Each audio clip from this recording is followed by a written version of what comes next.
नमस्कार मित्रांनो, जय जिजाऊ जय शिवराय. मी राजभाऊ उगले, राहणार कोठाळा, तालुका अंबड, जिल्हा जालना. मित्रांनो, आज 22 डिसेंबर 2025. डिसेंबरचा शेवटचा पिरियड चालू आहे आणि अगदी काही दिवसावर 2026 चं स्वागत आपल्याला करावं लागणार आहे.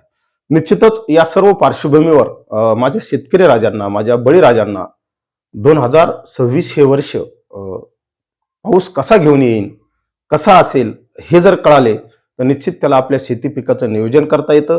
आणि म्हणून 6 महिने आधी मित्रांनो आपण हे सर्व सांगत आहोत. कारण ऐन वेळेला जर शेतकऱ्याला सांगितलं तर निश्चित त्याची घाई होऊ शकते आणि हातातला पैसा आणि पाणी गेल्यानंतर मला वाटतं त्याला काही करता येणार नाही. म्हणून 6 महिने आधी जर या गोष्टी त्याला माहिती झाल्या तर निश्चित त्याचा फायदा होईल. तोटा तर यामध्ये काहीच होणार नाही. पाण्याची बचत झाली, त्या पाण्याचा तुम्हाला उपयोग करता येईल. पैसा बचत झाला, पुढे वापरता येईल. मला वाटतं पाणी आणि पैसा जपून जर वापरला यात तोटा कुठेही होणार नाही. आणि या सर्व पार्श्वभूमीवर आपण हा व्हिडिओ बनवत आहोत. हा व्हिडिओ शेवटपर्यंत पहा. आपले मित्र परिवार यामध्ये शेअर करा, लाईक करा. एवढंच मी या निमित्ताने सांगतो. मित्रांनो, ग्लोबल टेम्परेचरच्या संदर्भातले हे आलेख आहेत आणि हे आलेख समजून घेणे आपल्याला महत्वाचं. म्हणजे आपण अल्निनोकडे जात आहोत, आपली वाटचाल ही अल्निनोकडे होत आहे. कोणी किती जरी नाही म्हटलं तर मित्रांनो 2026 मध्ये मार्च पासून अल्निनो विकसित होणार आहे. आणि तुम्हाला माहित आहे अल्निनो आणि लालिना या प्रशांत महासागरातील एक महत्वाच्या घटना आहेत. लालिना जर असेल तर आपल्या भारतात चांगला पाऊस पडतो आणि अल्निनो जर असेल तर आपल्या भारतात कमी पाऊस पडतो. हे सरळ सरळ गणित आहे. पण नुसतं अल्निनो आणि लालिना हे एकच घटक आपल्याला कारणीभूत आहे का? नाही. त्या काळात आपला आयोडी फेज कसा असेल, आयोडी सध्या निगेटिव्ह कडून तटस्थ अवस्थेकडे येत आहे आणि तटस्थ अवस्थेमध्ये जर असेल तर ते निश्चितच सकारात्मक असतं. त्या कालखंडात आणखी तो कसा असेल, आयोडी घटक म्हणजे अरबी समुद्र उष्ण होणे आणि अरबी समुद्रात लो प्रेशर सिस्टीम विकसित होऊन त्याचा परिणाम भारतावर पाऊस पडण्यात होणे. एमजीओ फेज आहे तो हिंदी महासागरात आला तर बंगालचा उपसागर उष्ण होतो, गरम होतो आणि बंगालच्या उपसागरात लो प्रेशर तयार होतात आणि ते पाऊस पडतात. पण तितकासा स्ट्रॉंगली पाऊस आपल्या भारतात पडणार नाही. जरी ही सर्व सिस्टीम त्यावेळेस पॉझिटिव्ह राहिल्या तरी सुद्धा आपल्याला कमी पावसाचा सामना करावा लागणार आहे.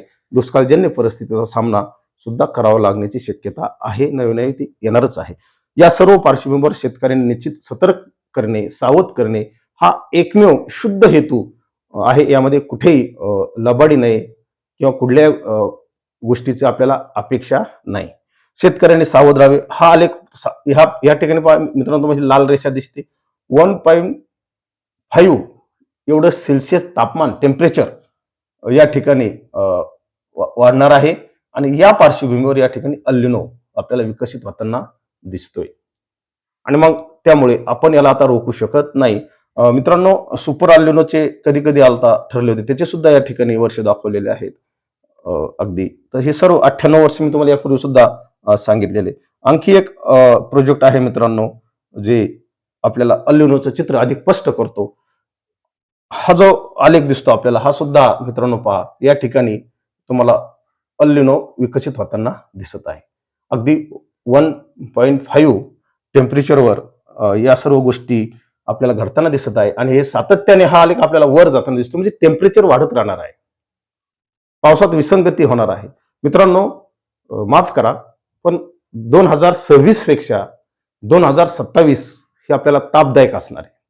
प्रचंड उष्ण वर्ष ठरणार आहे. मागील काही दशकाचा जर आपण विचार केला तर 2027 हे अतिशय उष्ण वर्ष राहणार आहे.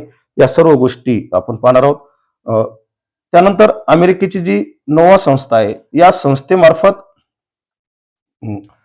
हा आलेख दिलेला आहे की अल्निनो विकसित होणार आहे. तर महिने दाखवलेले आहेत. याच्या आधी सुद्धा मी तुम्हाला हे सर्व गोष्टी सांगितल्या की निळा कलर हा लालिना दर्शवतोय, राखाडी कलर हा न्यूट्रल कंडिशन दर्शवत आहे आणि रेड कलर हा स्पष्टपणे अल्निनोचे संकेत देत आहे. त्यामुळे मित्रांनो,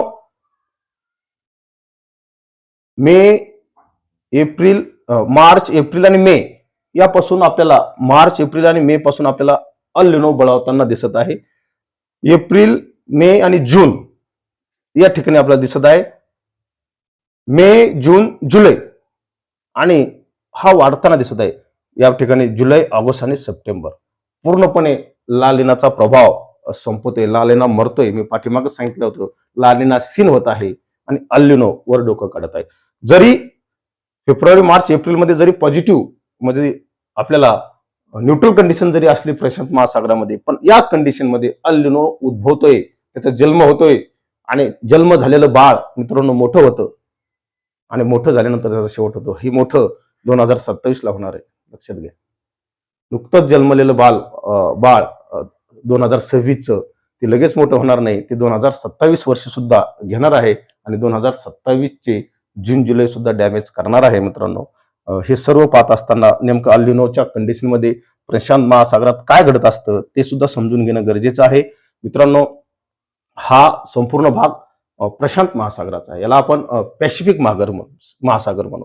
पॅसिफिक समुद्र आहे. इथं या ठिकाणी पश्चिम पॅसिफिक आहे. या ठिकाणचं उबदार पाणी, गरम पाणी ते पूर्वेकडे न वाहता पश्चिमेकडे न वाहता पूर्वेकडे वाहणार आहे. म्हणजे दक्षिण अमेरिका खंडाकडे वाहणार आहे. पेरू देश आहे या ठिकाणी. या ठिकाणी लो प्रेशर तयार होणार आहे, कमी दाब तयार होणार आहे आणि या ठिकाणी जर कमी दाब तयार झाला तर निश्चित मित्रांनो जास्त दाबाकडून कमी दाबाकडे पाणी वाहतात. हा नैसर्गिक धर्म आहे, नैसर्गिक गुणधर्म आहे. त्यामुळे हे होणार आहे. कोणी जरी तुम्हाला म्हणत असलं की 2026 ही दुष्काळी वर्ष ठरणार नाही, परंतु मित्रांनो मी ठाम सांगतो 2026 हे शेतकऱ्यांसाठी दुष्काळ घेऊन येत आहे. म्हणून या निमित्तानं मी एवढंच सांगतो, सावध राहा, सतर्क राहा, आपल्या पैशाचं आणि पाण्याचं बचत करा. हीच विनंती करण्यासाठी मी तुम्हाला आज परत एकदा आलो. नवनवीन अपडेट या संदर्भातले मी सातत्याने देणार आहे मित्रांनो. माझे संपूर्ण व्हिडिओ आता प्रशांत महासागराशी निगडीत असणार आहेत.